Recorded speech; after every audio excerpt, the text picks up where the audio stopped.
Hey, I'm Scott Horton here for the Future of Freedom, the monthly journal of the Future Freedom Foundation at fff.org/subscribe. Since 1989, FFF has been pushing an uncompromising moral and economic case for peace, individual liberty, and free markets. Sign up now for the Future Freedom, featuring founder and president Jacob Hornberger, as well as Sheldon Richmond, James Bovard, Anthony Gregory, Wendy McElroy, and many more. It's just $25 a year for the print edition, $15 per year to read it online. That's fff.org/subscribe. And tell them Scott sent you. All right, y'all, welcome back to the show. I'm Scott Horton. It's my show, The Scott Horton Show. I got Marcy Wheeler on the line. She's Empty Wheel in the blogosphere, emptywheel.net, and at Empty Wheel on Twitter. Welcome back to the show. Marcy, how are you? Good. Yourself? I'm doing great. Appreciate you joining us today. Great piece here at salon.com, and you've written quite a few for different places over the past couple of weeks here on the Jeffrey Sterling trial. This one is called "This is How a Police State Protects Secrets." So I guess, first of all, sum it up for us. Who's Jeffrey Sterling and what's all the hubbub? Well, I'm going to say, first of all, I never pick my own salon headline, so I wouldn't have been as alarmist. But Jeffrey Sterling is a former CIA officer who just got convicted on 9 charges, mostly espionage, for purportedly leaking details of an operation, of a kind of dicey operation to deal nuclear blueprints to Iran in 2000. All right, and now, well, it wasn't exactly nuclear blueprints, but the fire set for some nuclear blueprints anyway, I guess, but right. Kind of an important point. All right, so now you make the case in here, and I was keeping up, we were reposting everything that Norman Solomon was writing, and Ray McGovern, and Gareth, who also covered the trial at antiwar.com about it. And you seem to agree with what I had gleaned from all that reporting, which was that the government never really came anywhere near proving beyond a reasonable doubt that Jeffrey Sterling even was responsible for this leak to James Risen. Look, I'm not gonna double think the jury on most of these counts. I think I can understand them finding him guilty for the later, for basically being involved in Rison's book. I don't think I would have, but then I come in with a lot of information that the jury doesn't have. I know, for example, that some of the key witnesses against Sterling have themselves done what DOJ pointed to prove that he brings classified documents home. So have many of the witnesses against Sterling. Jury didn't learn that. And so there's a lot of stuff like that I know, and it makes me more predisposed to think that the government is screwy. But whatever, I'm not a juror. There is one count where I just don't understand, and that's that they found him guilty of obstructing justice for deleting an email in 2006 that he had sent Rison in 2003, basically saying, I'm worried about Iran getting nukes. And that's what the CNN article that he linked in that email was about. And the only action that happened in Missouri. So, that's actually the charge that I might be most quick to find Sterling guilty of, except that it shouldn't be charged in Virginia. It happened in Missouri. None of it happened in Virginia. The jurors asked for instructions on that count in particular, and they nevertheless still found him guilty on that count. And that's the one I was really shocked by. But it does suggest to me that there may have been some confusion on the instructions that the jury got, at least as that count. Mm-hmm. All right, so it's a circumstantial case, and I guess reasonable doubt is a matter of quality and not a math problem, so it's sort of up to what the jury thinks, and they went for it. But now there have been, not just in your article here, and you got some, but all over the place, there have been all kinds of speculations about further chilling effects and implications for journalists, for journalist sources of all different descriptions. What do you think? Well, I think that, Eric Holder did his little victory lap saying, look, woohoo, we can go ahead and convict people without hearing from reporters. And really what he's celebrating is that a jury, that security theater works with juries. I mean, they basically, the whole thing, the CIA witnesses, some of whom aren't technically classified identities, testified behind this big wall, so we couldn't see them. The most ridiculous part of security theater is when the government handed the jury these 3 documents in bright red secret folders, didn't let them read them exactly. But it turns out, they were probably retroactively classified secret. They probably weren't secret when the government seized them from Jeffrey Sterling's house in October of 2006. But more importantly, they were about how to dial a rotary phone, right? So the CIA wants us to believe that how they dial into the CIA using rotary phones in 1987 is something that is so secret. It has to be kept in special folders and only glimpsed closely, barely, right? And so it's that kind of security theater that I think really worked in the government's favor, but it was just ridiculous. It was just absurdity. That's funny. Yeah, it seems like that would be absurd to the jurors. That, wait a minute, this is how desperate they are to nail this guy, is they're saying he has some old rotary phone instructions laying around his house that clearly doesn't amount to anything. I mean, it sounds as ridiculous to me as it obviously does to you, but works with the jury every time, I guess. Well, and the other thing is that you and I know how the government tried to prosecute Thomas Drake, again, with retroactively classifying documents and then saying, oh, you've got this document we now say is secret in your basement that the IG told you to keep in your basement, and therefore that proves you're a big leaker. And did the defense have no ability to prove that part of it, that, hey, you guys, it wasn't even secret back when you found it? No, actually, these 3 documents were entered under the silent witness rule. So the defense wasn't supposed to be able to ask questions on cross altogether. Now, they did. The prosecution objected, so the jury wasn't allowed to consider what the defense objected. But that's how I know it's about rotary phones. And I think that they did this silent witness BS, if you excuse my French, to avoid happening what happened in the Drake case, which is that in the Drake case, they brought in Bill Leonard, who was the expert for all classification in the government until basically David Addington chased him out. I think it was 2007, to come in and say this is not classified. And I think that you could easily get Bill Leonard to do the same in this case. And then the only proof you have that Jeffrey Sterling brought classified documents home goes out the window. Instead, they brought, I don't know if you've ever FOIA'd CIA, but the woman who always writes these declarations about how secret stuff is for CIA FOIAs, they brought her on a stand, and she said, oh, it's very secret. And it was clear she was making stuff up, as she always does in FOIA declarations, but she did on the stand under sworn testimony. This is CIA's own judicial district, and they get away with stuff. And that's why it was charged in Virginia rather than Missouri, where it would make more sense. And they get away with it. And you're saying that they kept it from the jury, that the witnesses who were testifying against Sterling also had classified information at their house, which might give them the idea that, oh, come on, CIA guys always have a couple of classified things laying around here. They're a big deal. It's not a crime unless they're already trying to crucify you for something else.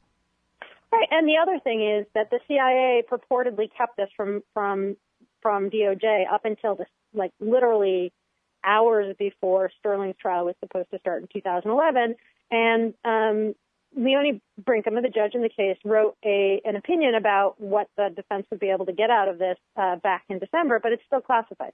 All I know is that when the first of what are probably these witnesses testified, she interrupted and said, this is the first witness, and they went into bench conference. And I suspect that's when she said, screw it, you're not allowed to tell the jury that this guy brought stuff home as well.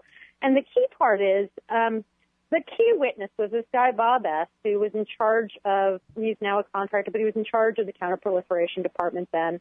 And some of his testimony was outright conflicted with the cables that were in front of his face. So I don't think he was a particularly good witness, but I've had a lot more time with these documents than the jury got, and I'm kind of good with details and documents, and not, even in a group of 12 jurors, I'm not sure you'd find somebody who reads documents like I do. And so he's not credible, and he is almost certainly one of these other people who brings stuff home. Yeah, that's the thing. You're kind of one of a kind in an entire global blogosphere, Marcy. So it does make it difficult statistically when you're dealing with just 12 to glean those kind of details. No doubt about it. All right, when we get back, we got more with Marcy Wheeler on the conviction of Jeffrey Sterling for the leak to James Risen on the Merlin plot. The ridiculous Merlin plot. Back in just a moment. EmptyWheel.net for her great blog. You hate government? One of them libertarian types? Or maybe you just can't stand the president, gun grabbers, or warmongers. Me too. That's why I invented LibertyStickers.com. Well, Rick owns it now, and I didn't make up all of them, but still, if you're driving around and want to tell everyone else how wrong their politics are, there's only one place to go. LibertyStickers.com has got your bumper covered. Left, right, libertarian, empire, police, state, founders quote, central banking. Yes, bumper stickers about central banking. Lots of them. And, well, everything that matters. LibertyStickers.com. Everyone else's stickers suck. All right, you guys, welcome back. It's my show, The Scott Horton Show. I'm talking with Empty Wheel. That's what they call her on Twitter and at her blog, EmptyWheel.net. Here she is at salon.com. Oh, Marcy Wheeler is her actual human being name. Here she is at salon.com. Jeffrey Sterling, the CIA, and up to 80 years in prison on circumstantial evidence. And this is one of the major points of the piece here, is that the case, it seems like, Marcy, you're saying that they really made was that, yeah, Risen had talked to this guy, and this guy had talked to Risen. Nobody really knows what they talked about, but you could make a pretty strong, I think you're making a pretty strong circumstantial case that seems like Sterling might have given Risen a tip, maybe not have actually given him any classified information at all. Maybe just told him, hey, there's a thing called Merlin and some Iran nukes something and you need to find out about it. Maybe not even that much, right? And you're saying that when the jury sustains this kind of a prosecution, then that sets a whole new precedent in the common law, basically, or whatever kind of law that, that's how the law is defined now, is by what the prosecutors got away with in the past. So they could now criminalize government sources for something that has never been criminal before. Am I reading you right? Right. Because it's very common that if you want an investigative reporter, somebody who is as thorough and smart and well-sourced as James Rayson, to report on a classified topic without getting yourself in trouble, what you do is say, hey, Rayson, here's my unclassified performance review. Go figure out what the difficult asset that I was working with. And you're James Rayson. You've written an entire book about Russian intelligence. You've got really good sources in the CIA in that particular area. I believe that Rayson could put that together. You say, I'm going to go talk to the Senate Intelligence Committee. The first thing I would do if I were James Rayson is call the Senate Intelligence Committee. And in fact, one of the witnesses said he was called. The FBI made it very clear that the Republicans on the Senate Intelligence Committee refused to cooperate still to the end with the FBI investigation. So they never actually went through and figured out whether anybody on the Senate Intelligence Committee had served as a Rayson source. That's what Rayson's story first looked like when he went to the CIA. And then over the course of 20 more days, he got things like a document, and he got some other materials. Again, Rayson's got a ton of sources in the CIA. But what's the most remarkable thing about this, and that's just a theory, okay? But what's remarkable to me is Rayson and Sterling had 4 minutes and 11 seconds of conversation in the period where the government says Sterling told them all about Merlin. 4 minutes and 11 seconds for it probably would have been a 1,000-word article in the New York Times. It's just not credible that Sterling gave him that information. It's far more credible that Sterling tipped him off and said, go look this up, and that Rayson managed to do that. And yet, based on that, and based on the instructions to the jury said that Sterling could be found guilty if he either directly or indirectly provided Rayson information. So I'm wondering whether the jury believes telling Rayson that he was testifying before the Senate Intelligence Committee, and then somebody on the Senate Intelligence Committee leaking classified information counts as indirect passage of information. And also, even crazier, they took the language in the Espionage Act that says if you cause information to be leaked, basically, then you're guilty. And they've argued that they argued successfully, right, that not only was Sterling responsible for leaking Rayson this information about Merlin, about this document involved in Merlin, about the Russian Merlin, but also that he was responsible for the New York Times deciding that they were going to try and write a story about it. James Ricin didn't have any responsibility. Jill Abramson, no responsibility. It was Sterling who caused that to happen. And then even crazier, Sterling caused all these secrets to be delivered back to Virginia in the form of a bound book in 2006. He caused that to happen, and therefore he's guilty on those charges. And that's the kind of expansion of the interpretation of the Espionage Act that I think people in D.C. need to be very wary of, because it means, and I don't know whether this is what happened in this case, that's my guess, it means that you can tip somebody off using completely unclassified information, and then no matter what the investigative reporter then does with your tip, because you caused that to happen, you're responsible. You can go to prison. I mean, I don't think that Sterling, I don't think he will be sent to prison for 80 years, which is what he could be. It's probably 40, 35, something in the area of Chelsea Manning. But remember, Chelsea Manning leaked hundreds of thousands of cables.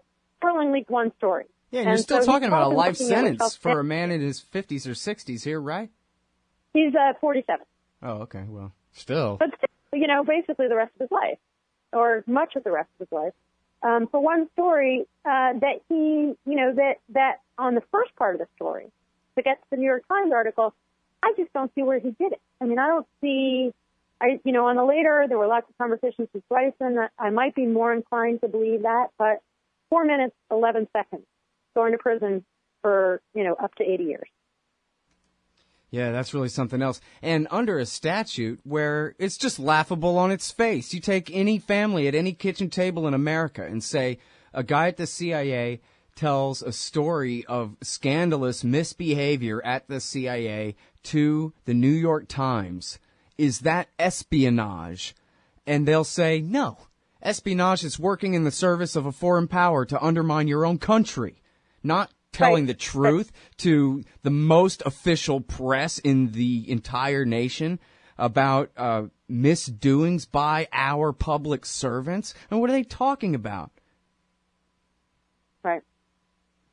I don't know how they get away with this at all. And this is conviction number 6 or 7 under this thing in the Obama years?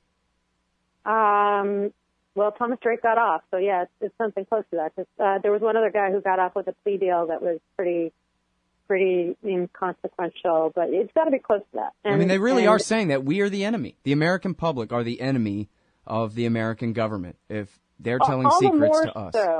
All the more so because if you look at what was released as exhibits in trial, it became clear that the CIA was not hiding Merlin's identity from Iran. They had him writing under his own name. They had him writing using his email address that he used at home. For the first 8 months of this operation, he was using the AOL account he shared with his family and kids, his wife and kids. If you believe that, I mean, I'm aghast. Like I'm gonna send fake nuclear deals to Iran on the same AOL account my kids used to write their buddies.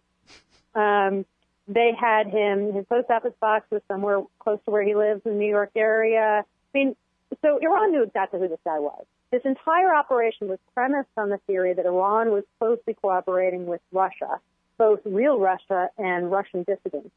And so if that premise is correct, then Iran had all of the people they needed to go to say, who is this Mr. Merlin guy? Because we keep getting these weird emails from him. Mm-hmm. So Iran knew exactly who they were. Because for the same reasons, and because until Sterling came in, the CIA officer working with Merlin had horrible operational security. Continued to meet with him at the same meeting place over and over again. The Russians would have known. I mean, Russia likes to have spies in New York City. We know that. And if they really cared about tracking what this guy was doing, then they would know exactly what he was doing, and they would have good reason to believe that he was meeting with the CIA. So it's not like Merlin got exposed through James Rison's reporting to Iran and Russia. CIA told both of them what Merlin was up to, either directly or indirectly. It's us who learned a little bit about Merlin. That's it. Yeah. Well, and to read Norman Solomon, it seemed like the prosecution was as concerned with trying to deny the scandalous part of the Risen story as much as they were going after Sterling. They basically spent, most of their time explaining why this operation was great and went off pretty much without a hitch, and protecting themselves just from embarrassment, as if they're accountable. I don't know if you saw, Walter Pincus had an article saying, this proves that Rison's book is wrong. And oddly enough, he cited this guy, Bob S.'s testimony. He was not in the courtroom, Pincus. And as far as I know, the transcript for Bob S.'s testimony has not been released. And what Pincus quotes from Bob S. is very partial. It doesn't, Bob S. goes on to admit that Merlin wrote a letter. The CIA doesn't have copies of either the computer printed letter or the handwritten letter that Merlin left inside a newspaper at the IAEA, the Iranian mission. And so for some reason, somebody sent Pincus out to go reiterate that in the Washington Post, but Pincus was wrong. So I'm about to write a piece making fun of that. Haha, that's funny. Yeah. And then I'm going to write a longer piece about why this was such a mess. I mean, because I think evidence submitted at trial makes it very clear this was even a bigger problem than what Rison has in his book. Yeah, it certainly looks like it. Gareth, I don't know if you saw his piece for Middle East Eye about it, where he says that the CIA began pretending that they thought Iran had a nuclear weapons program right at the time when they were needing to justify the Merlin program. And it was the cart that came before the horse there, which was something that he had not figured out before, even though he wrote the book on it. Right. I mean, and that's the other thing. I mean, we actually called Gareth from the courtroom because this Bob S. guy, and this is the nutty thing, is they revealed so much about what counterproliferation does. And so Ray McGovern called Gareth and said, "You got to get down here. This is your beat." And he did. But it was the CIA, and I did a post on this. The CIA to avenge Mr. Merlin, even though, as I said, we had already made it clear to the Iranians that he was, basically exposed a bunch more of their secrets that we otherwise wouldn't know, including that Mrs. Merlin, Merlin's wife, was also a CIA asset and was, between one and the both of them, they were CIA assets all the way up until 2009, so long after they said that they had stopped having any value. Secrets, right? CIA spilled those secrets because they need vengeance against Jeffrey Sterling for making CIA look bad. Right. Well, that's because there's two standards. Right. All right. Well, I've kept you over time there, Marcy, but thank you very much for staying with us. I appreciate it. Great interview. Great to talk to you, Scott. Great work. All right, y'all, that's Marcy Wheeler. She's at emptywheel.net and on Twitter at emptywheel. See you tomorrow. Hey, all Scott here. If you're like me, you need coffee. Lots of it. And you probably prefer it tastes good, too. Well, let me tell you about Darren's Coffee Company at darrenscoffee.com. Darren Marion is a natural entrepreneur who decided to leave his corporate job and strike out on his own, making great coffee. And Darren's Coffee is now delivering right to your door. Darren gets his beans direct from farmers around the world. All specialty, premium grade with no filler. Hey, the man just wants everyone to have a chance to taste this great coffee. darrenscoffee.com. Use promo code Scott and you get free shipping. darrenscoffee.com. Hey, Scott Horton here to tell you about this great new book by Michael Swanson, The War State. In The War State, Swanson examines how Presidents Truman, Eisenhower, and Kennedy both expanded and fought to limit the rise of the new national security state after World War II. If this nation is ever to live up to its creed of liberty and prosperity for everyone, we are going to have to abolish the empire. Know your enemy. Get The War State by Michael Swanson. It's available at your local bookstore or at Amazon.com in Kindle or in paperback. Just click the book in the right margin at scotthorton.org or thewarstate.com. Hey, Scott Horton here. It's always safe to say that one should keep at least some of your savings in precious metals as a hedge against inflation. And if this economy ever does heat back up and the banks start expanding credit, rising prices could make metals a very profitable bet. Since 1977, Robertson Roberts Brokerage Inc. has been helping people buy and sell gold, silver, platinum, and palladium, and they do it well. They're fast, reliable, and trusted for more than 35 years. And they take Bitcoin. Call Robertson Roberts at 1-800-874-9760 or stop by rrbi.co. Hey, Scott Horton here, and I'm so excited about commodity discs from commoditydiscs.com. They're 1-ounce silver pieces with a QR code engraved on the back side. Scan the code with your phone and get the instant spot price. Commodity discs are paving the way forward for the alternative currency community in America and around the world. The QR code Commodity Disc. Technology has now finally made a real free market silver currency viable. And anyone who donates $100 or more to the Scott Horton Show at scotthorton.org/donate gets one free. That's commoditydiscs.com.